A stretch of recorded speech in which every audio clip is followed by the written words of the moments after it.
उनसे मैंने मशवरा किया। मैंने कहा सर आप क्या कहना, मतलब आप क्या मुझे कहाँ देखते अगर मैं सीएसएस के लिए अपेयर होता हूँ, क्या मैं तैयारी कर सकूँगा? तो उन्होंने मुझे डायरेक्टली यानी कि रिप्लाई में मुझे रिटोर्ट किया कि आपने शक्ल देखी है, होता है एक्चुअली अच्छा। आपका पास या फेल होना सब्जेक्ट सिलेक्शन पे ज़्यादा डिपेंड करता है कि आप किस तरह के सब्जेक्ट को सेलेक्ट करते हो और किस तरह से आप उन पेपर को एग्जीक्यूट करते आपको हो। अल्लाह मोहताज नहीं है कि आपको रिस्क इससे दे। बहुत सारे डॉक्टर ऐसे हैं कि उनको रिस्क शायद रियल एस्टेट के काम से मिल।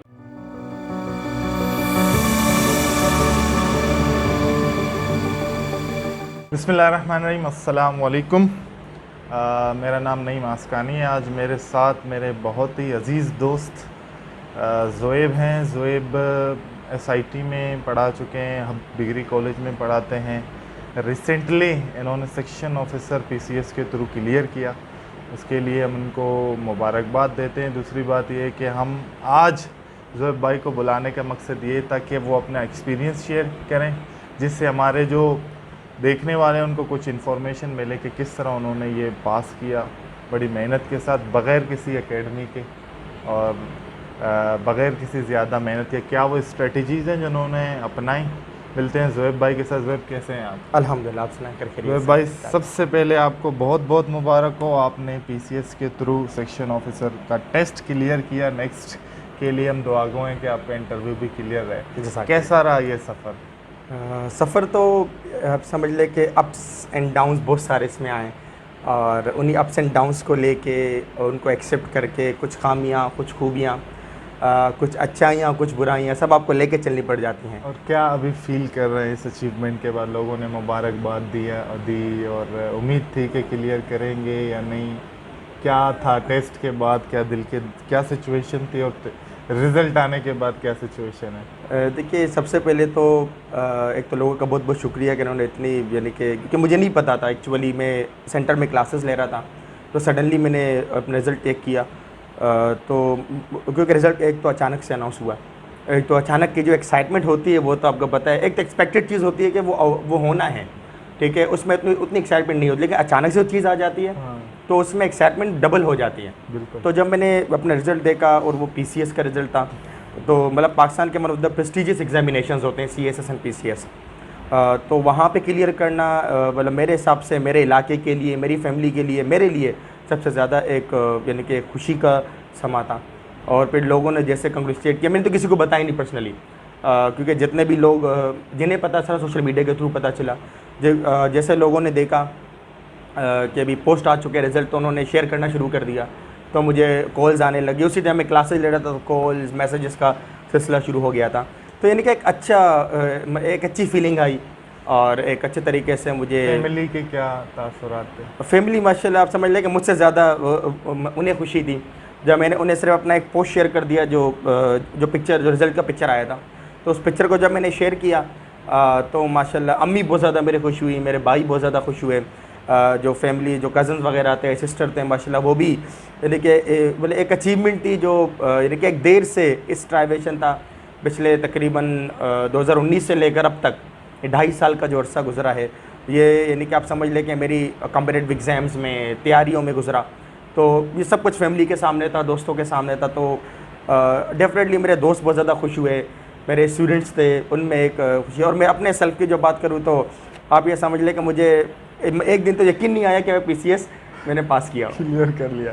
बहुत खूब। अच्छा सर, मैं सबसे पहले, जैसे मुझे तो इन चीज़ों का कॉम्पिटिटिव एग्ज़ाम्स का इतना कोई इल्म नहीं है। सबसे पहले जिस तरह के मेरी तरह के लोग हैं जिनको इन चीज़ों के बारे में मालूम नहीं है, उनको आप बताते कि ये सेक्शन ऑफिसर होता क्या है, इसकी जॉब डिस्क्रिप्शंस क्या है? कुछ तो मैंने ये सुना है असिस्टेंट कमिश्नर होता है, डिप्टी कमिश्नर होता है, लेकिन ये सेक्शन ऑफिसर क्या होता है, उसकी क्या जेडीज होती है? देखिए, सबसे पहले तो यानी कि ये जो डिज़िग्नेशन है वो आपका डिस्ट्रिक्ट मैनेजमेंट में आ जाता है, ठीक है। अब मुझे भी इसके बारे में बहुत ज़्यादा यानी कि क्लासिफाइड इल्म नहीं है। रीज़न बीइंग के इस तरह के जो पोस्ट यानी कि ये आपके पीसीएस में 2 तरह के आप पोस्ट को अप्लाई करते हो, एक एसी है और एक सेक्शन ऑफिसर है, ठीक है। सेक्शन ऑफिसर के जो जनरल जो जॉब डिस्क्रिप्शन है वो यानी कि डिपार्टमेंट वाइज होते हैं, कि जो डिस्ट्रिक्ट मैनेजमेंट के जो डिपार्टमेंट हैं वहाँ पे इनका काम होता है, और वहाँ पे इनके सर्विसेज दिए जाते हैं with the collaboration of DC, और आपके जो एडीसी हैं उनके साथ इनके जॉब डिस्क्रिप्शंस यानी कि साथ में सिमिलर टू देम होते हैं। अच्छा अच्छा, एक बहुत अच्छा सवाल मेरे दिमाग में आ रहा था, क्योंकि मेरा भी किसी वक्त में इरादा था, आपको बताया था कि जी बिल्कुल। कॉम्पिटेटिव एग्ज़ाम के बारे में कॉम्पिटेटिव एग्ज़ाम्स दूँ, लेकिन वो मोटिवेशन मुझ में नहीं आई ना।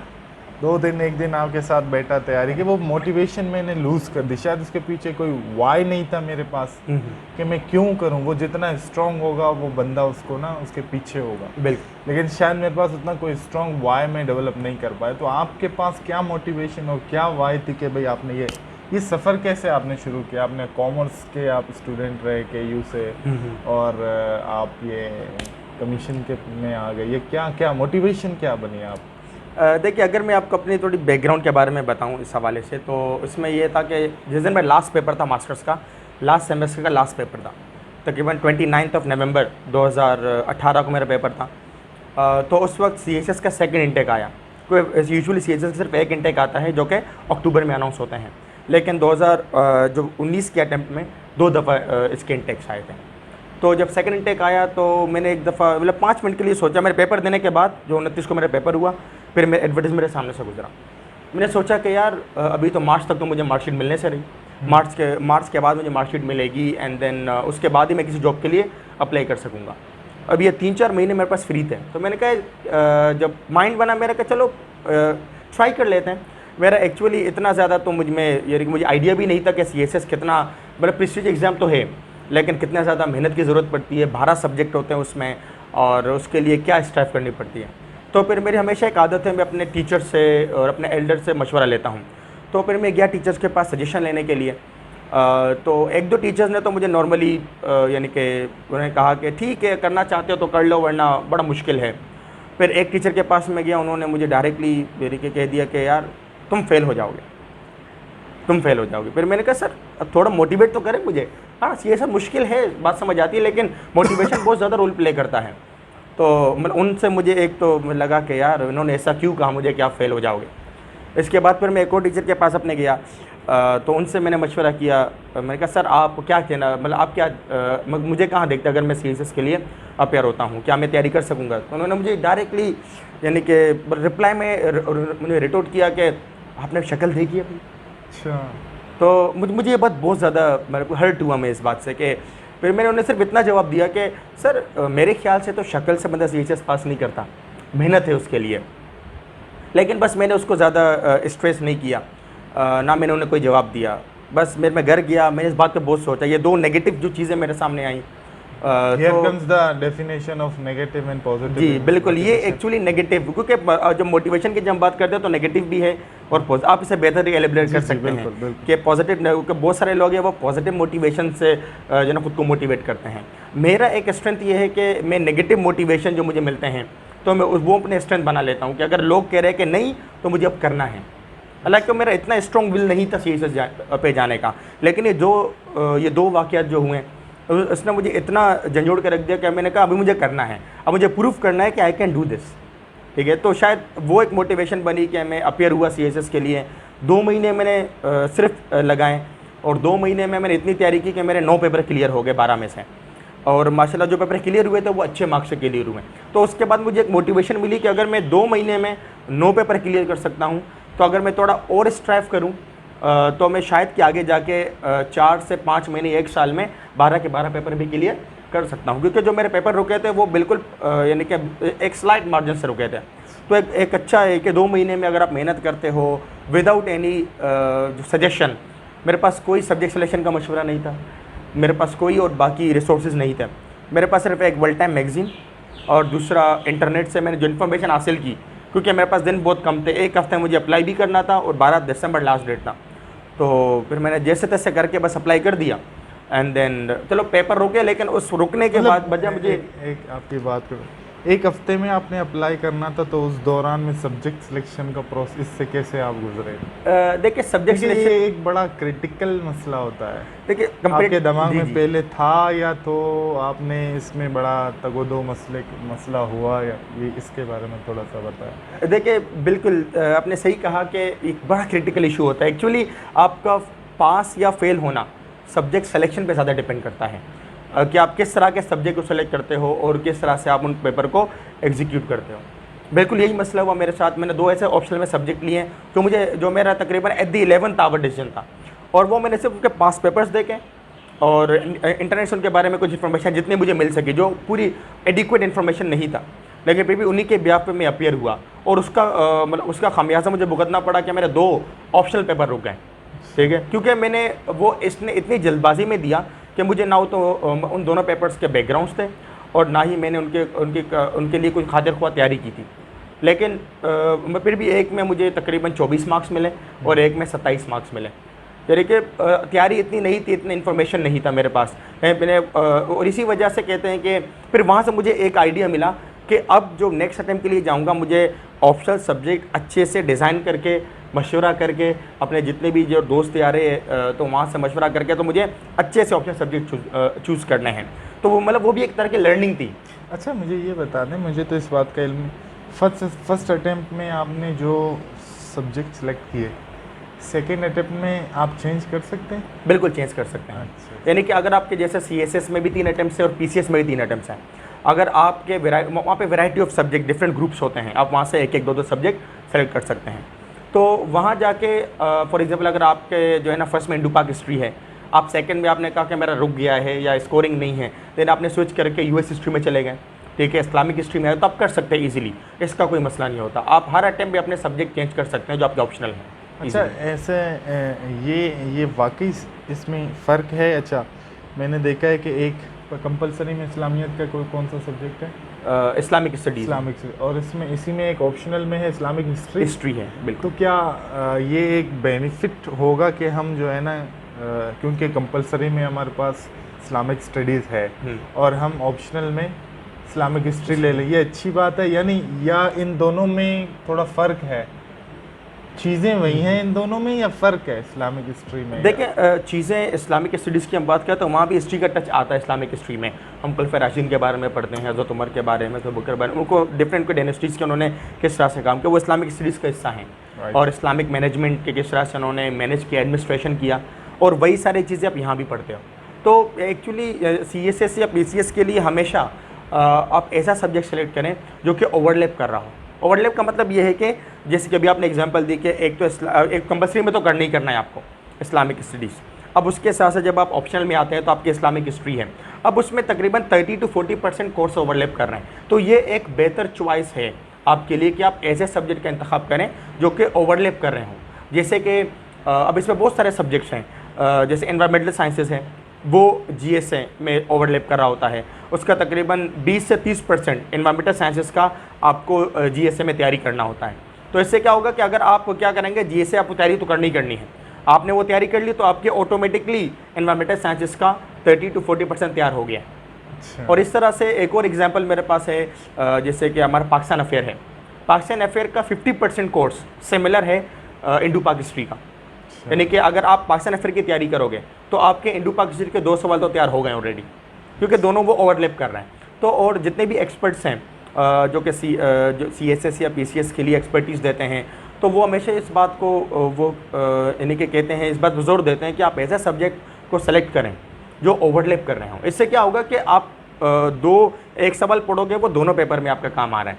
तो ये एक मतलब वाइज डिसीजन होता है कि आप ऐसे सब्जेक्ट सेलेक्ट करें जो ओवरलैप कर रहे होते हैं। अच्छा, लैंग्वेजेस के बारे में कुछ सब्जेक्ट होते हैं लैंग्वेजेस के, उनका कोई बेनिफिट है? जैसे कि मैंने सुना है कि यार अगर आप बलोच हैं तो बलोची ले लें, सिंधी हैं तो सिंधी ले लें, पंजाबी हैं तो पंजाबी ले लें, या इनको मैंने सुना है कि इनमें नंबर ज़्यादा मिलते हैं, ये मिथ है या सही है? जी एक्चुअली ये रियलिटी, मैं इसे रियलिटी कंसिडर करूँगा शायद, क्योंकि मैंने ये सुना है कि सपोज़ आप एक पंजाबी शख्स है, वो पंजाबी में पंजाबी सेलेक्ट करेगा, तो ज़ाहिर है पंजाबी का पेपर कोई पंजाबी ही चेक करेगा। बिल्कुल। तो अब पंजाबी दे रहे, पंजाबी चेक करे, तो ज़ाहिर है उसके दिल में ये होगी कि यार मेरा अपना बंदा आ जाए। या सिंधी का पेपर सिंधी कोई चेक कर रहा होगा तो उसके यार मेरा अपना बंदा है, कि होते हैं ना सिमिलरिटी, इंसान सिमिलरिटी को पसंद करता है, मतलब वो नेशनलिज्म का एक फीलिंग है, नेशनलिज्म की फीलिंग वो आ जाती है। तो मैंने ये वल्लाहु आलम, लेकिन मुझे किसी ने कहा था, व्हेन आई वाज प्रिपेयरिंग, कि यार आप अपनी लैंग्वेज एक सिलेक्ट कर लें, इसका आपको जो है ना एक फ़ायदा होगा। तो ऐसा है या क्या? देखें, मतलब मैंने अब तक मैं तकरीबन जितने सालों से इस यानी कि कॉम्पिटिटिव एग्ज़ाम्स की दौड़ में हूँ, तो मैंने आज तक कोई ऐसा बंदा नहीं सुना कि शायद कोई होता हो, मैं इस बात पे बिल्कुल एग्री करूँगा कि शायद के लोग फेल होते हों, लेकिन मैंने आज तक कोई ऐसा नहीं सुना कि इसने कोई पार्टिकुलर लैंग्वेज ऑप्ट किया है और वो फेल हुआ है। लैंग्वेजेस में आप फेल ऑलमोस्ट नहीं होते हैं, क्योंकि मेरे अपने जो है मेरे अपनी बैकग्राउंड बलोच है, मैं खुद एक बलोच हूँ, लेकिन मैंने बलोची ऑप्ट नहीं की है, ठीक है। लेकिन मुझे काफ़ी दोस्तों ने कहा कि आप बलोची ऑप्ट कर लो। रीज़न बीइंग के एक तो बलोची या कोई भी लैंग्वेज का पेपर है वो स्कोरिंग होता है, नो डाउट। उसमें आप देख ले कि आपको 70, 80, 90 तक मार्क्स मिल जाते हैं, इवन के 90+ भी लोगों के आ जाते हैं। और दूसरी इसमें एक तो ये फ़ायदा दूसरा कि वहाँ पे आपके फेल होने के चांसेस बहुत कम हो जाते हैं, यानी कि अगर बात मैंने की है बिल्कुल फेल आपके नहीं होते, ज़्यादातर वो लैंग्वेज को फेल नहीं करते हैं। उसके बहुत सारे रीज़न हो सकते हैं, जैसे कि लोग यानी कि मार्केट में जो एक तरह के परसेप्शंस डेवलप होते हैं कि एक तो वही नेशनलिज्म की फीलिंग आती है, अपना बंदा है यार, बाकी में फेल हो जाएगा, यहाँ तो निकाल दो। और इसके अलावा एक वो भी होता है कि इसके अलावा जो एक पॉजिटिव एस्पेक्ट ये है कि मुझे अपनी लैंग्वेज के अगर मैं पेपर दूंगा बलोची का, तो मुझे उसकी हिस्ट्री, उसके लिटरेचर के बारे में इंफॉर्मेशन मिलेगी। और मैं समझता हूँ कि ये एक अच्छा साइन है कि अगर आप इस तरह के सब्जेक्ट देते हैं, ठीक है, कि आपको अगर आप पंजाबी दे रहे हो, सिंधी दे रहे हो या पश्तो दे रहे हो, उसमें आप अपने लैंग्वेज के बैकग्राउंड के बारे में पता चलेगा कि एवोल्व कहाँ से हुआ, उसकी एक्चुअल हिस्ट्री क्या है। और जब आपको ये पता चलता है और जब आप इसे पढ़ते हो तो आप उसे एक अच्छे तरीके से लिख सकते हो, और आप में एक ऑटोमेटिकली जो है वे ऑफ एक्सप्रेशन आ जाता है, क्योंकि मेरी लैंग्वेज है, मुझे पता है मुझे एक्सप्रेस कैसे करना आता है उसे। अगर मैं बलोची ऑप्ट करूँगा तो मैं उसे उर्दू से बेहतर तरीके से लिखूँगा। रीज़न भी कि मेरी अपनी लैंग्वेज है, मुझे उसके एक्सप्रेशंस का पता है, उसके लिटरेरी टर्म्स का पता है। जब मैं इसको स्टडी करूँगा तो मैं और ज़्यादा कॉम्पैक्ट हूँगा, तो मुझे वहाँ प्रॉब्लम्स कम आएंगी, और शायद ये एक वजह है कि ज़्यादा पास होते हैं इसमें। अच्छा, बाय बर्थ ना आपको अपने आपकी लैंग्वेज का, आपके पेपर की आपकी 30-40% तैयारी हो चुकी है। जैसे आप वहाँ एक वर्ड आया होगा जिसकी मीनिंग आपने दादी, तो आपने उसका बल्लुक लिखना है। अब आपको मालूम है बल्लुक, लेकिन बल्लुक का आपको लिखना आना चाहिए। बिल्कुल बिल्कुल, ये ज़रूरी है। और आपको अपनी हिस्ट्री के बारे में आप अपने इज़हार ख्याल कर सकते हैं। अच्छा, दूसरा सवाल फिर सिलेक्शन के बारे में, पॉलिटिकल साइंस और इंटरनेशनल रिलेशंस, इनको आपस में मिलाना चाहिए और इनमें फ़र्क क्या है सिमिलरिटी या नहीं है? देखिए, क्योंकि दोनों मेरे सब्जेक्ट नहीं हैं, लेकिन एज CSP जो एस्पिरेंट में हमेशा इन चीज़ों को यानी कि बहुत सारे लोग ऑप्ट करते हैं, क्योंकि ज़्यादातर जो दो सब्जेक्ट ज़्यादा ऑप्ट किए जाते हैं वो IR और पॉलिटिकल साइंस ही है। लेकिन अब जैसे कि इसमें जो IR पहले जब आप कुछ साल पहले की बात करें, तो वहाँ पे आपको एक चीज़ जो है ना हमने देखी है कि पॉलिटिकल साइंस हुआ करता था। IR बाद में इसका सब ब्रांच बनाया गया। पहले ये IR पॉलिटिकल साइंस में पढ़ाया जाता था। अच्छा। लेकिन बाद में जब ज़रूरत महसूस हुई तो उसको एक अलग सब्जेक्ट बना दिया गया। एंड देन जैसे वक्त गुजरता गया तो IR की इंपॉर्टेंस बहुत ज़्यादा बढ़ने लगी फॉरेन अफेयर्स में और बाकी मामलात में, तो उसकी इम्पोर्टेंस, तो इसे अभी बिल्कुल एक अलग सा सब्जेक्ट बना दिया गया है, ठीक है। तभी आपके जो इंटरनेशनल रिलेशन के 200 मार्क्स का पेपर आता है CSS में, ठीक है। लेकिन दोनों सब्जेक्ट काफ़ी हद तक इंटरलिंक करते हैं एक दूसरे से, काफ़ी हद तक। अगर आप कुछ थ्योरीज़ हैं आपके सिमिलर हैं, कुछ आइडियोलॉजीज़ हैं वो सिमिलर हैं, और जो बैकग्राउंड है पॉलिटिकल साइंस का और IR का वो काफ़ी ज़्यादा सिमिलर रखता है। और इसी वजह से बहुत सारे ऐसे लोग हैं, यानी कि सब्जेक्ट्स हैं जो कि यानी कि अगर नेचुरल साइंसेस के बैकग्राउंड से आ रहे हैं या किसी जनरल साइंस के या सोशल साइंस के बैकग्राउंड से आते हैं, तो उनका ज़्यादा मतलब वो फोकस करते हैं कि मैं पॉलिटिकल साइंस या जो है IR ऑप्ट करूँ। इसका एक और भी वजह है, इसकी एक और वजह ये भी है कि इनसे जो आपके बाकी ऑप्शनल सब्जेक्ट काफ़ी इंटरलिंक करते हैं। जैसे कि अगर आप पॉलिटिकल साइंस ले रहे हो तो उसमें आपको कॉन्स्टिट्यूशन लॉ लिंक करेगा, ठीक है। कॉन्स्टिट्यूशन लॉ भी एक अलग ऑप्शनल सब्जेक्ट है। इसके साथ साथ आपके कुछ यूरोपियन हिस्ट्री है, ब्रिटिश हिस्ट्री, वो भी इंटरलिंक करता है। जेंडर स्टडीज भी इंटरलिंक करता है। यानी कि अगर आपके सिर्फ ये 2 सब्जेक्ट लेने से आपके बाकी 4 यानी कि बाकी 2 या 3 मजीद सब्जेक्ट इंटरलिंक कर रहे होते हैं, इनके बेनिफिट होते हैं। और इसका और मजीद बेनिफिट ये है कि IR और पॉलिटिकल साइंस का कि आपको करंट अफेयर और ऐसे में कि ऐसे तो आपके सारे सब्जेक्ट कम्बिनेशन से बन के आता है। उसमें आपका पॉलिटिकल साइंस से भी सवाल ऐसे आ सकता है, आपका करंट अफेयर से भी ऐसे आ सकता है, पाकिस्तान अफेयर से भी ऐसे आ सकता है। तो डिफरेंट डायमेंशन के उसके ऐसे आते हैं। तो यानी कि एक परसेप्शन ये लिया जाता है कि पॉलिटिकल साइंस और IR ऑप्ट करने से आपका करंट अफेयर का पेपर की भी तैयारी हो जाती है, आपकी पाकिस्तान अफेयर के पेपर की भी तैयारी हो जाती है, आपके ऐसे की भी तैयारी हो जाती है। और साथ साथ में आपके जो बाकी ऑप्शनल सब्जेक्ट्स हैं 2 या 3, जैसे आपको एग्जांपल दिए कि इंटरनेशनल लॉ है, कॉन्स्टिट्यूशन लॉ है और आपके जेंडर स्टडीज है, वो भी इनसे इंटरलिंक्ड है। तो इसी वजह से ज़्यादातर लोग उनको ऑप्ट करते हैं क्योंकि वो डाइवर्सिफाइड है। वो आप अगर ये दोनों लोग हैं तो आपके बाकी सब्जेक्ट की उनमें से 30, 40, 50% तैयारी हो जाती है। हर एक की जी, क्योंकि आप वैसे तैयारी करते हैं। मैंने ये सुना है कि अक्सर लोग कहते हैं कि यार इंग्लिश की आपके कंटेंट की तैयारी हो जाएगी, बाकी आपने तैयारी करनी है। अक्सर मैंने ये देखा, क्योंकि मैंने जितनों से मेरी बात हुई है वो ये कहते हैं कि यार अब सच है या झूठ, 90 से 80% लोग इंग्लिश एस्से में या प्रीसी में रह जाते हैं। जी, इस तरह बिल्कुल। है, और उसकी क्या वजूहत हो सकती है? देखिए, सबसे बड़ी वजह तो ये है कि इंग्लिश हमारी सेकंड लैंग्वेज है, फर्स्ट लैंग्वेज नहीं है। हमारे लिए तो थर्ड लैंग्वेज है। अब बिल्कुल आप ये समझ सकते हैं थर्ड लैंग्वेज भी कह सकते हैं इसे आप। जो जिन लोगों की जो है ना उर्दू जबान है, जो बिल्कुल। यहाँ रहते हैं, जैसे माजरीन है हमारे कराची के बिल्कुल। रहने वाले, उनके लिए तो सेकंड लैंग्वेज होगी। वो घर में भी उर्दू बोलेंगे, बाहर दुकान वाले से। अब हम घर में यानी कि बलूची बोलेंगे या सिंधी या पश्तो या पंजाबी बोलेंगे, बाहर हम उर्दू बोलेंगे, फिर किसी और से बाहर कहीं और, यानी हमारा हम जो किताबें पढ़ेंगे वो हम इंग्लिश। हमारे लिए तो इंग्लिश एज थर्ड लैंग्वेज हो। बिल्कुल आप कह सकते हैं इसे। तो इसी वजह से प्रॉब्लम्स क्रिएट होती हैं। और एक्चुअली एसए के पेपर में सिर्फ ऐसा नहीं है कि आपकी रिटन इंग्लिश चेक की जाती है, रिटन इंग्लिश के साथ साथ आपके एक्सप्रेशंस, आपके इंफॉर्मेशन के रिप्रेजेंटेशन बहुत ज़्यादा इंपॉर्टेंस रखता है। देखिए, अब जैसे कि मुझे पता है, मुझे बहुत सारे, मैंने एक टॉपिक पे बहुत रिसर्च किया है, ठीक है, लेकिन मैं लिख भी रहा हूँ, लेकिन मैं इंफॉर्मेशन को सही तरीके से प्रेजेंट नहीं कर पा रहा हूँ। मेरा प्रेजेंटेशन ऑफ डेटा उतना इफेक्टिव नहीं है कि वो चेकर को रिलीफ दे सके, एग्जामिनर को रिलीफ दे सके। तो इसका रिजल्ट क्या होगा कि मुझे उसको नुकसान उठाना पड़ेगा। और ये सबसे बड़ी वजह है कि आपकी एक तो सबसे इंपॉर्टेंट चीज़ इंग्लिश सही होनी चाहिए, लेकिन एक और अलमी हमारे पास ये आ जाता है ना कि हमारे पास लैंग्वेज सेंटर्स तो बहुत सारे हैं, ठीक है, लेकिन ये लैंग्वेज सेंटर्स जो हैं वो आपके स्पोकन पे ज़्यादा फोकस करते हैं बनिस्बत आपके जो है रिटन। और CSS और PCS में ज़्यादातर आपका रिटन है, आपको सारे पेपर इंग्लिश में देने होते हैं और ऐसे, तो उसमें रिटन का फोकस ज़्यादा है। और रिटन बहुत सारे एकेडमीज़ में पढ़ाया नहीं जाता। हमारे पास बहुत सारे इंग्लिश लैंग्वेज एकेडमीज़ ऐसे भी हैं जहाँ पे इंग्लिश तो पढ़ाई जाती है, लेकिन वहाँ पे आपका ज़्यादातर जो फोकस है वो होता है स्पोकन पे, क्योंकि मार्केट डिमांड यही है कि बच्चा इंग्लिश बोलना सीख जाए बस। अच्छा, मैंने ये चीज़, इस टॉपिक को थोड़ा सा छोड़ के, ये भी बड़ा अलमिया है कि हमारे यहाँ जैसे एक फैमिली में 3 बच्चे हैं, एक बच्चा है जो बाकी सब्जेक्ट में A1 है, अच्छा है, लेकिन एक बच्चा है जो बाकी सब में तो कमज़ोर है लेकिन अंग्रेज़ी अच्छी बोलता है, तो ख़ानदान में वो मशहूर होगा और उसे इंटेलिजेंट समझा जाएगा। आपने कभी गौर किया इस चीज़ को? जी बिल्कुल, ये है, बहुत सारी जगहों पे इस तरह की प्रॉब्लम्स आती हैं क्योंकि हम इंग्लिश को as a intellectual subject count करते हैं, हालांकि इंग्लिश आपके इंटेलिजेंस को काउंट नहीं करता, वो एक लैंग्वेज है। जैसे अगर मैं सिंधी बोल सकता हूँ, ठीक है, तो वो मेरी, यानी कि वो मुझ पे डिपेंड करता है ना, वो मेरी एक क्वालिटी है कि मुझे इंग्लिश वो मुझे अंडरस्टैंडिंग लेवल को इन्हांस कर देता है। अगर मुझे पश्तो आती है वो मेरे लिए प्लस पॉइंट हो जाता है। इसका मतलब ये नहीं कि मैं बहुत ज़्यादा शार्प हूँ, ठीक है, लेकिन लोग ये तस्वुर करते हैं कि इंग्लिश को आपके इंटेलेक्चुअल ग्राउंड पे देखते हैं, ये गलत चीज़ है। मेरे सोच के मुताबिक नहीं होना चाहिए ऐसे कि इंग्लिश एक उसे लैंग्वेज की हद तक ही हमें रखना चाहिए। लोग बहुत ज़्यादा सीरियस हो जाते हैं इंग्लिश के लिए कि नहीं भाई इंग्लिश है, हाँ आप सीखें।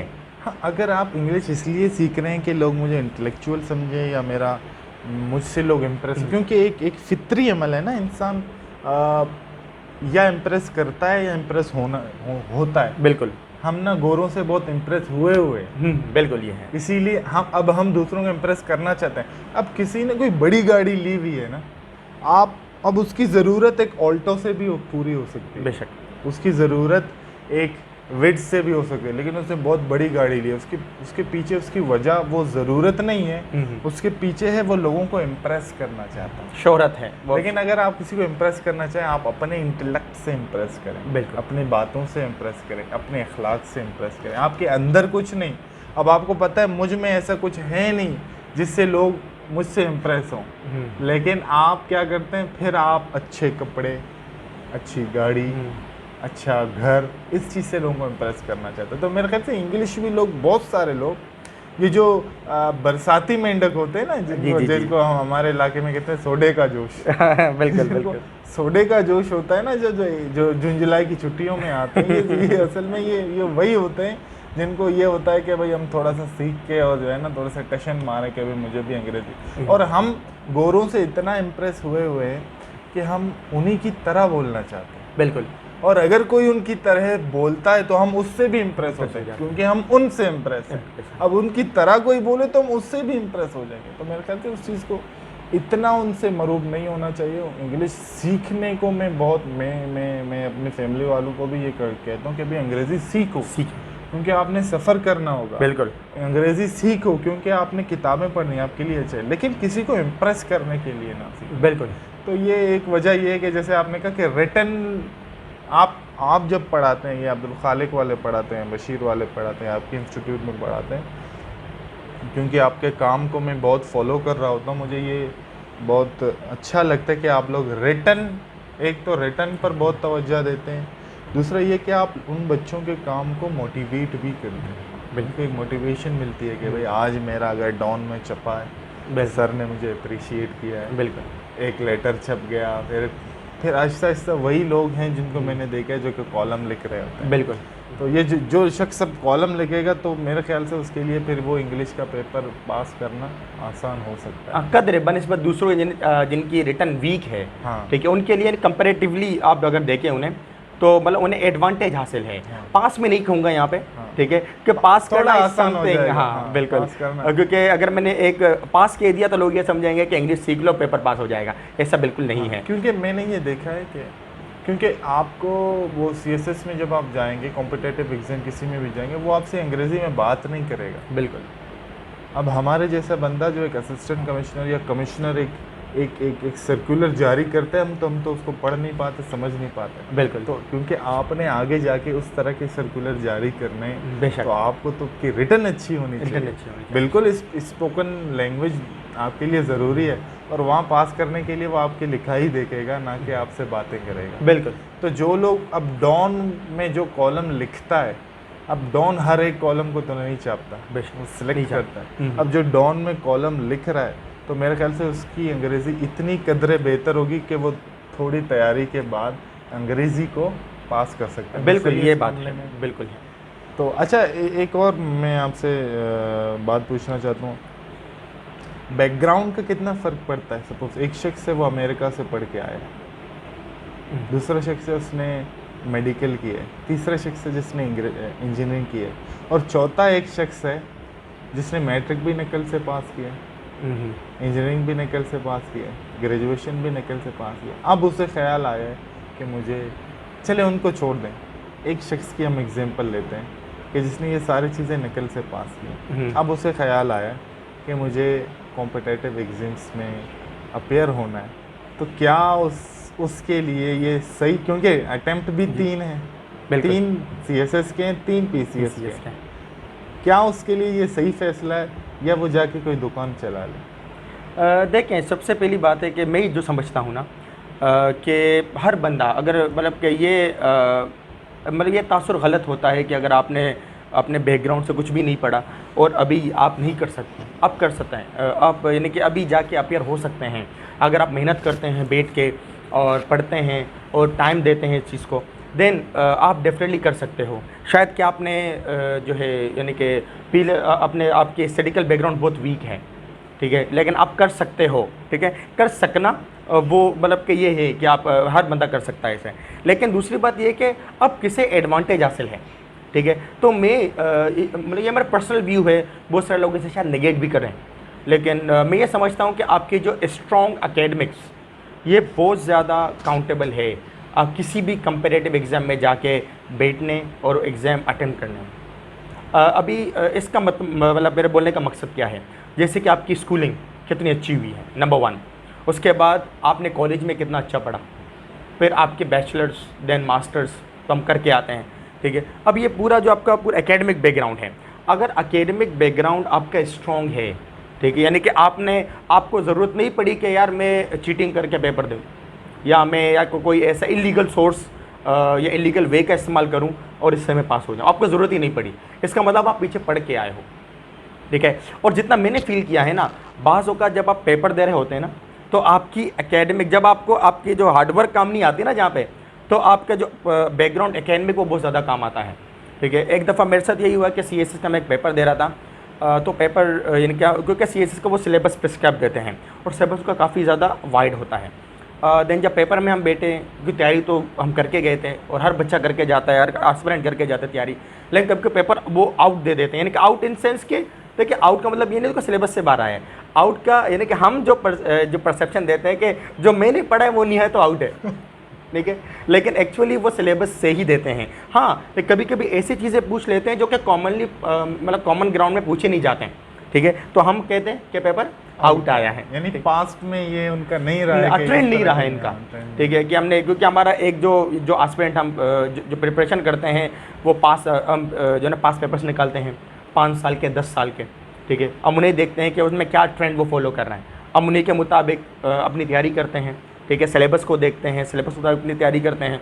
देन इसी वजह से हम कहते हैं कि यार मेरा 70-80% हो गया तो काफ़ी है, लेकिन जो वो 10-20% जो हम छोड़ देते हैं ना, कभी वहीं से सवाल आ जाते हैं। अब इसमें जैसे कि अगर आप इस्लामिक स्टडीज़ का पेपर ले लें, पाकिस्तानी स्टडीज़ का पेपर ले लें, ये दोनों ऐसे, या इंग्लिश ले लें, ये ऐसे सब्जेक्ट्स हैं जो कि हम इन्हें अपने जो है ना ग्रेड से पढ़ के आ रहे हैं, फर्स्ट ग्रेड, सेकंड ग्रेड, फिर मिडल, फिर स्कूलिंग, हाई स्कूल में हम पढ़ते आ रहे हैं, और यही सारी चीज़ें हैं। अब पाकिस्तानी स्टडीज़ में कोई चेंज नहीं है, वही हिस्ट्री है, जैसे पाकिस्तान कैसे आज़ाद हुआ है।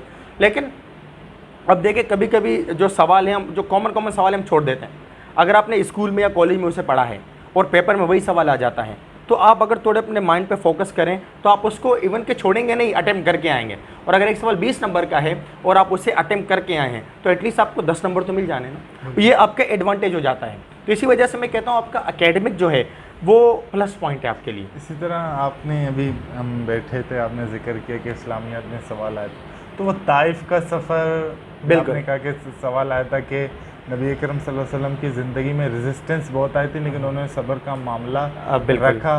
वो ऐसे कौन से वाक़े हैं? तो मुझे ये लगता है कि ताइफ का सफ़र, कचरे उन पर फेंके गए रास्ते में, ये आपने शायद बचपन में ही पढ़ लिया। बचपन में ही हम सब ने सुने हैं। हाँ। हमारे कभी जो है ना घर में, अब हमारे पेरेंट्स हमें किस्से सुनाते हैं, बड़े बुजुर्ग जब हम बैठते होते रात को गैदरिंग में वो किस्से सुनाते हैं, टीचर हमने क्लास में पढ़े होंगे ताइफ का सफ़र, 6-7 क्लास में, और हमें वहाँ से याद है कि यार ये भी सल्लल्लाहु अलैहि वसल्लम के साथ ये सारे प्रॉब्लम्स हुए थे, लेकिन उन्होंने कभी भी रिटोर्ट नहीं किया, उन्होंने हमेशा सब्र और तामुल का मुजाहरा किया। अब देखें ये तो मेरे जो है ना सबकॉन्शियस माइंड में जाके सेव हो गए, ठीक है। अब मुझे ये डायरेक्टली याद नहीं आता, लेकिन जब मैंने वो सवाल अटेम्प्ट कर रहा था तो मैंने कहा यार ये सवाल नॉर्मलाइज नहीं है जैसे हम करते हैं, तो फिर मैंने यही जो जितने 3-4 वाक़यात थे वो पेपर में लिख के आ गया, और अल्हम्दुलिल्लाह रिजल्ट आया तो मेरा पेपर पास था, ठीक है। तो इससे यानी कि कहने का मकसद ये है कि आपकी जो एकेडमिक बैकग्राउंड है, अगर आप वाकई बैकएंड से पढ़ के आ रहे हैं तो आपको कम्पिटिटिव एग्जाम में टू ग्रेट एक्सटेंट हेल्प करती है।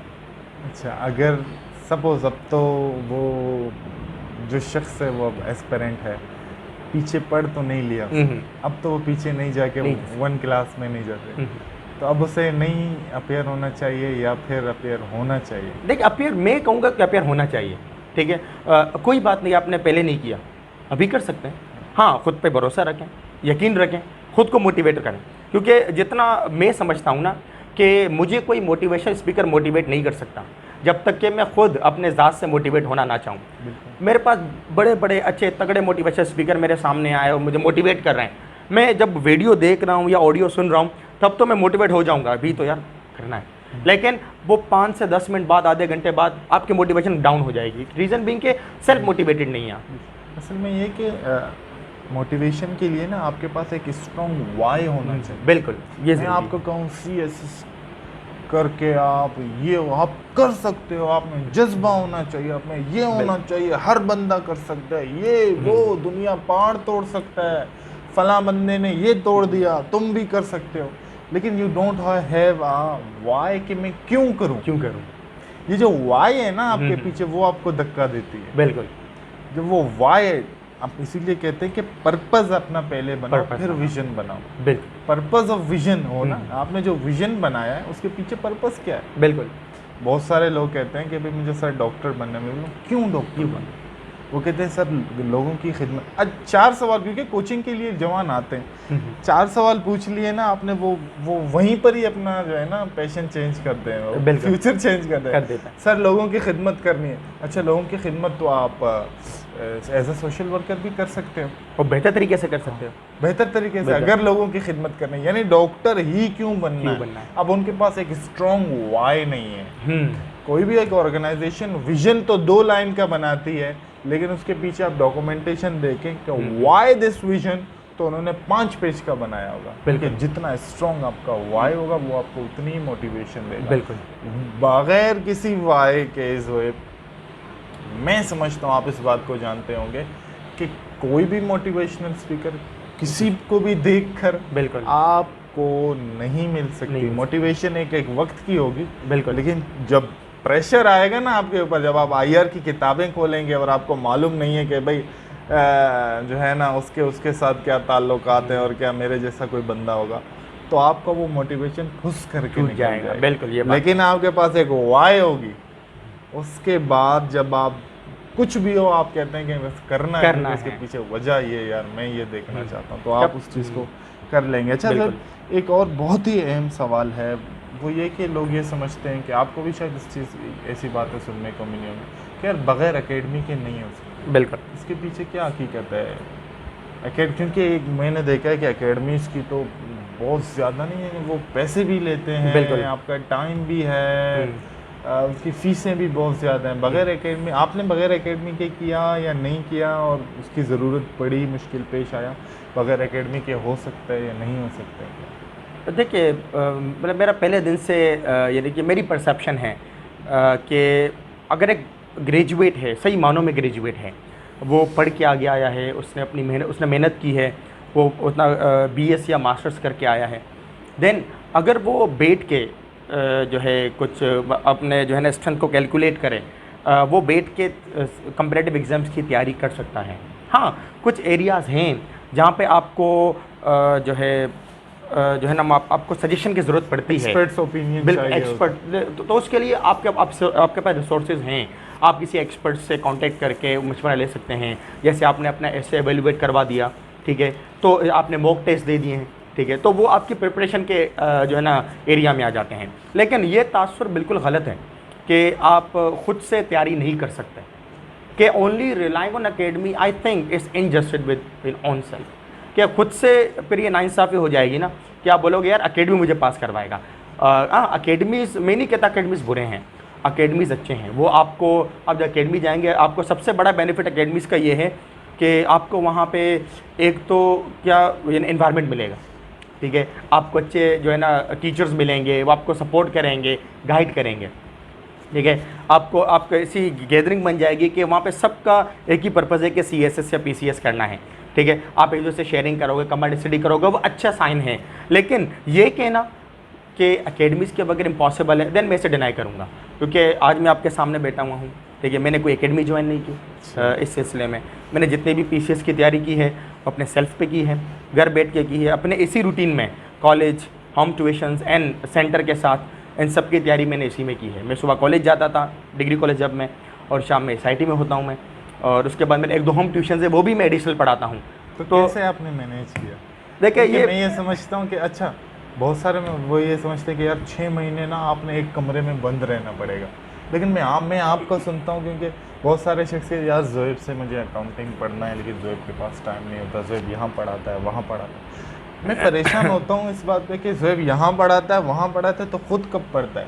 तो अपने रूटीन के बारे में बताएं, क्योंकि मैंने ये सुना है कि यार 6 महीने आपने तो बिल्कुल कमरे में बंद रहना है, और कुछ ना शादी, ना ईद, ना मैयत, ये है ऐसा कुछ यार? देखें, अभी डिफरेंट परसेप्शंस आपको मार्केट में मिलेंगे इस तरह के। कोई कहता है कि यार आप सब कुछ छोड़ छाड़ के लाहौर या इस्लामाबाद चले जाओ, वहाँ तैयारी करो, ठीक है, 2 साल अब लगातार तैयारी करो, उसके बाद अटेम्प्ट दो। कुछ कहते हैं कि खुद को कमरे में बंद करके कुछ भी ना करो, तैयारी करो। देखें, जितना आप ज़्यादा पढ़ोगे ना, वो बेस्ट हो जाओगे। और मुझे नहीं लगता कि अगर आप इतना ज़्यादा पढ़ोगे, आपका देखिए ये रिसर्च कहता है कि एक हर इंसान का एक ऑप्टिमम लेवल होता है। किसी का ऑप्टिमम लेवल 2 घंटे होता है, किसी का 4 घंटे, किसी का 5 घंटे, मैक्सिमम एवरेज 5 जो आवर्स है किसी एक, यानी कि एक नॉर्मल इंसान का ऑप्टिमल लेवल है। तो उस ऑप्टिमल लेवल में क्या है कि उसके बाद आप चीज़ से उकताना शुरू कर देते हो। लेकिन आप खुद को फोर्स करोगे, आप पढ़ तो लोगे, लेकिन आपका माइंड उसे एक्सेप्ट नहीं करेगा, ठीक है। तो सबसे पहले मैं इस बात यकीन रखता हूँ कि यानी कि एक तो आप अपना पहले रूटीन बनाएं, ठीक है। और जहाँ तक मेरे रूटीन की बात है, तो पहले मैं आपको अपनी रूटीन बता देता हूँ कि मैं करता क्या हूँ। यूजुअली सुबह मैं डिग्री कॉलेज में एज अ विजिटिंग लेक्चरर हूँ कॉमर्स का, तो सुबह वहाँ जाता हूँ 9 से 1 बजे तक, और जैसे वहाँ से मैं फ्री होता हूँ तो तकरीबन घर आके मेरे 3 बजे से क्लासेस स्टार्ट हो जाती हैं। तो मैं बस घर आके चेंज करके नमाज़ वगैरह पढ़ के खाना खा के फिर मैं SIT चला जाता हूँ। तो वहाँ पे तकरीबन 3 से लेकर रात 8 बजे तक मेरी क्लासेस हैं बैक टू बैक। तो रात 8 बजे से मैं क्लास से फ्री होता हूँ, तो 8 बजे ही मेरे एक होम ट्यूशन है जो 8 से लेकर 9:30 10 बजे तक चलता है। ठीक है, तो यानी कि आप समझ लें कि 10 बजे में फाइनली सुबह 8 से लेकर रात 10 बजे में फाइनली फ़ारिग हो जाता हूँ। एंड देन उसके बाद मैं घर आता हूँ, खाना वाना खा के फ्रेश हुआ, नमाज़ वगैरह पढ़ के देन फिर जो अब मेरा जो स्टडी का टाइम है वो ये होता है कि रात को मैं कभी 11, कभी 12, कभी 1 से 2, 3 बजे तक भी पढ़ लेता हूँ। ठीक है, यानी कि जब तक मेरा स्टेमिना मुझे कैरी कर रहा होता है मैं स्टडी करता हूँ। और इसके अलावा जो मेरे जो मोस्ट इंपॉर्टेंट डेज़ है प्रिपरेशन के वो वीकेंड्स हैं, Saturdays and Sundays. Saturday Sundays को यही वजह है कि मैं कोई क्लासेस नहीं लेता, क्योंकि मुझे अपना पढ़ना होता है कि जितना मैंने पूरे वीक में रिकवर नहीं कर पाया, क्योंकि मैं कोशिश करता हूँ कि अपना ख़ुद को वीकली टारगेट दे सकूँ कि इस वीक में मुझे एक पार्टिकुलर सब्जेक्ट के जो है ना 4 से 5 टॉपिक्स कवर करने हैं। अगर मैं वो कवर नहीं कर पाता, ठीक है, तो मैं कोशिश करता हूँ कि सैटरडेज या संडेज़ को कवर कर सकूँ। तो इस तरह से यानी कि मैं अपनी तैयारी करता हूँ, यानी कि जो एक तो रात को 2 से 3 घंटे 1 से 2 से 3 जितना मुझे स्टेमिना मेरे पास है उस वो तैयारी करता हूँ। और दिन में वीकेंड्स हो गए मेरे सैटरडेज एंड संडेज़। और इसके अलावा कॉलेज में अगर कोई मेरा पीरियड फ्री हो जाता है तो वहाँ पे मैंने बैठ के अखबार पढ़ लिया, ठीक है, या कोई अपने साथ किताब लेके चला गया लाइब्रेरी में बैठ के वो पढ़ लिया। तो इस तरह से यानी कि आपको थोड़ा थोड़ा टाइम चुराना पड़ता है कि अगर टाइम जब आपके पास नहीं होता तो आपको अपना टाइम इस तरह से मैनेज करना पड़ जाता है। और मेरे काफ़ी स्टूडेंट हैं, दोस्त यार हैं, मुझसे ये पूछते हैं कि यार इतने टफ रूटीन में आप तैयारी करते कैसे हो, हमसे तो नहीं होता। तो मैंने कहा कि यार देखो मुझे करना है, ठीक है, मेरे एक मोटो है ज़िंदगी में कि मुझे करना है ये चीज़। जब करना है तो करने के लिए फिर कोई आपका एक्सक्यूज़ नहीं है। राइट, अब जैसे करना है मुझे करना है, मुझे अपना टाइम, अगर टाइम नहीं है तो टाइम मैनेज करना पड़ेगा, ठीक है। अगर मुझे करना है ना, मेरा पर्पज़ है कि भी मुझे अचीव करना है, मेरा पर्पज़ है कि मुझे कॉम्पिटिटिव एग्ज़ाम करने हैं, तो उसके लिए मेरे पास टाइम भी नहीं है, लेकिन टाइम नहीं है फिर भी करना है, तो फिर आपको जो अवेलेबल स्केड्यूल है वहाँ से आपको टाइम चुराने पड़ेंगे। कभी कोई क्लास मिल जाए, फ्री हो जाए, 1 घंटा 2 घंटे आप फ्री हैं, आपने एक टॉपिक, आपने एक सब्जेक्ट लिया, आपने एक टॉपिक कवर कर लिया, गनीमत है, ठीक है। आपने सैटरडे संडेज़ को बैठ के एक्सटेंसिव पढ़ लिया, ठीक है, वो आपके लिए एक प्लस पॉइंट हो जाता है। साथ में आपके पास जो लेट नाइट स्टडीज़ है, और लेट नाइट स्टडीज़ की एक सबसे बड़ी, मैं क्यों करता हूँ, बहुत सारे स्टूडेंट मुझसे कहते हैं कि सर रात को पढ़ा नहीं जाता। एक्चुअली जब मैं मुझे लेट नाइट स्टडी की आदत पड़ी कब, जब मैं मैट्रिक के बाद मैंने फर्स्ट ईयर ज्वाइन किया, तो उस वक्त मेरे घर के फाइनेंशियल कंडीशन बहुत वीक थे। मेरे वालिद साहब जो थे वो हॉस्पिटलाइज थे, और जो है मेरी वालदा जॉब करती थी। एंड इस सिचुएशन में हमें पढ़ना भी था और घर के फाइनेंशियल सिचुएशन को भी देखना था। तो फिर जब मैंने फर्स्ट ईयर में एडमिशन लिया तो वहाँ पे क्या हुआ कि मैं कॉलेज के साथ साथ एक शॉप पे काम भी कर रहा था। तो जितने यानी कि मेरे आने जाने का जो खर्चा था, यहाँ से ट्रेवलिंग एक्सपेंसेस थे, तो मैं वो शॉप से पूरा करता था, ठीक है। तो इसी वजह से मुझे क्रिकेट, क्योंकि मैं जो अंडर 19 भी रिप्रेजेंट कर चुका हूँ, लेकिन मुझे वो कुर्बानी देनी पड़ी उसकी। क्रिकेट में मैं अंडर 19 रिप्रेजेंट कर चुका हूँ मैं यहाँ से, अपने डिस्ट्रिक्ट लसबेला से, बलुचिस्तान के से मैं अंडर 19 भी खेल चुका हूँ। लेकिन मुझे जब मैं फर्स्ट ईयर में आया तो मुझे वो खैरबाद करना पड़ा। रीज़न बीइंग के या तो जॉब, कॉलेज के साथ जॉब चलेगा, या कॉलेज के साथ स्पोर्ट्स चलेगा। तो मुझे स्पोर्ट्स को मैंने खैरबाद करके फिर मैं जॉब करता था। अब क्योंकि मैं सुबह कॉलेज में जाता था और तकरीबन 3 से 4 बजे मैं शॉप पे आकर बैठ जाता था, और हम शॉप बंद करते रात को 10 बजे। अब जब रात को 10 बजे हम शॉप बंद करते थे तो उसके बाद घर आके खाना वाना खा के नमाज़ पढ़ के तो ऑलमोस्ट रात के 11-12 बज जाते थे। तो मैं स्टडी मेरा टाइम हुआ करता था 12 से लेकर 2 बजे तक फर्स्ट ईयर से। तो मेरे 2 साल यानी कि आईकॉम के जो मैंने इंटर किया वो भी 2 साल ऐसे गुजरे। मैंने जो पढ़ा है वो रात को 1 से 2 के दरमियान पढ़ा है। कभी कभी असाइनमेंट था तो 3 भी बज जाते थे, और इवन के सिचुएशन भी ऐसे आ जाते थे कि मैं लिख रहा हूँ और वहीं पे मेरा सर रखा, और इसी सिचुएशन में ही मैं बैठे बैठे सो गया। क्योंकि वही बात होगी कि पढ़ना भी था, काम भी करना है, ठीक है, और ख़ुद को फाइनेंशियली सपोर्ट भी करना है, ठीक है। क्योंकि वो ऐसा क्रूशल वक्त था कि मेरी अम्मी की एक बड़ी ख्वाहिश थी कि हम अपनी स्टडीज़ पूरी करें, ठीक है। जब मैं सेकेंड ईयर में था तो मेरे वालिद साहब का इंतकाल हो गया। अब उस ड्यूरेशन मतलब वो बड़ा सेंसिटिव एरिया था, तो इसका यानी कि खमियाजा में यह भुगतना पड़ा कि भाई ने स्टडीज़ छोड़ दी अपनी, तो वो जॉब करने लग गए, मेरे बड़े भाई हैं जो। उसके बाद फिर यानी कि मैं जो शॉप पे जाता था और उसी शॉप पे मैं काम भी सीखता था, मुझे वहाँ से अर्निंग भी हो जाती थी। दिन के तकरीबन मुझे 100 रुपये मिलते थे, और उसी 100 रुपये में मुझे अपना जो है आने जाने का ख़र्चा पूरा करना होता था। और उसी में मुझे अपने उसी 100 रुपये से सेविंग भी करनी होती थी। उसी 100 रुपये से मुझे अगर कोई यानी कि रेसेस टाइम में हाफ टाइम में मैंने कुछ खा लिया या कॉलेज के बाद मुझे 100 रुपये में करना होता था, यानी कि तो वहाँ से मुझे एक तरीका मैनेजमेंट का मैंने सीखा एक्चुअली कि इस 100 रुपये में आपको इस 100 रुपये को यूटिलाइज़ कैसे करना है। प्रैक्टिकली फाइनेंशियल लिटरेसी भी सीख ली, बिल्कुल प्रैक्टिकली, रात को जागने का, पढ़ने का तरीका भी आ गया और हार्ड टाइम से गुजरने का तरीका भी आ गया। असल में मुश्किल वक्त अल्लाह पाक अपने बंदे पर लाता ही इसीलिए कि उसे कुछ सिखाना होता है, बिल्कुल कुछ सब्र सिखाना हो, कोई उसे एक ऐसा मकाम देना होता है अल्लाह ने, शायद अभी वो उस चीज़ के लिए एलिजिबल ना हो और उससे उस चीज़ के लिए एलिजिबल होने के लिए इस हार्ड वक्त से गुजरना पड़ेगा। बिल्कुल। तो अल्लाह पाक जब हमें गुजार रहा होता है तो हम उसमें चीख और पुकार कर रहे होते हैं कि हमारे साथ ही क्यों। लेकिन जो हम बनकर उस टनल के उस तरफ से निकलते हैं वो एक बिल्कुल ही डिफरेंट बंदा होता है। बिल्कुल। तब जाकर हम उस मकाम के लिए एलिजिबल होते हैं जो अल्लाह ने हमारे लिए रखा होगा। बिल्कुल, हमारा ये बिलीफ है, हमारा ये ईमान है। अब अल्लाह पाक ने आपको उस वक्त से गुजारा, आपको ये मकाम देना था, अब जाके वो राज आया होता है हम पर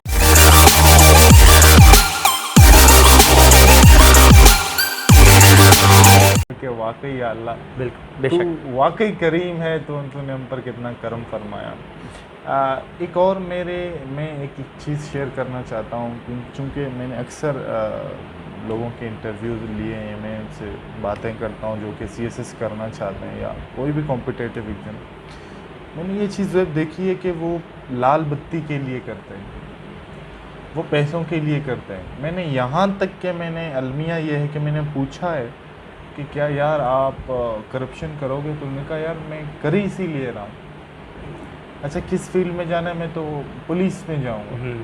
यार मैं तो कर ही इसीलिए हूँ कि इसमें पैसा है, पावर है। बिल्कुल। मैं इस चीज़ को ये समझता हूँ कि यार ये शायद, अच्छा मैंने ये कहा है कि भाई क्यों पैसा क्यों कमाना चाहते हो, लाल बत्ती के पीछे क्यों जाना चाहते हो? कहते हैं सर अगर आपके पास पैसे ना हों, लाल बत्ती वाली गाड़ी ना हो, तो लोग इज़्ज़त नहीं करते। मैं ये समझता हूँ कि शायद वो प्रोटोकॉल को इज़्ज़त समझ रहे हैं। वो प्रोटोकॉल है लेकिन वो इज़्ज़त नहीं है। इज़्ज़त मोहताज नहीं है किसी लाल बत्ती के। बेशक इज़्ज़त मोहताज नहीं है बहुत सारे पैसों के। हाँ प्रोटोकॉल आपको तब मिलेगा जब आपके पास पोस्ट हो, बिल्कुल, जब आपके पास पैसे हों, लेकिन प्रोटोकॉल हमेशा नहीं रहेगा।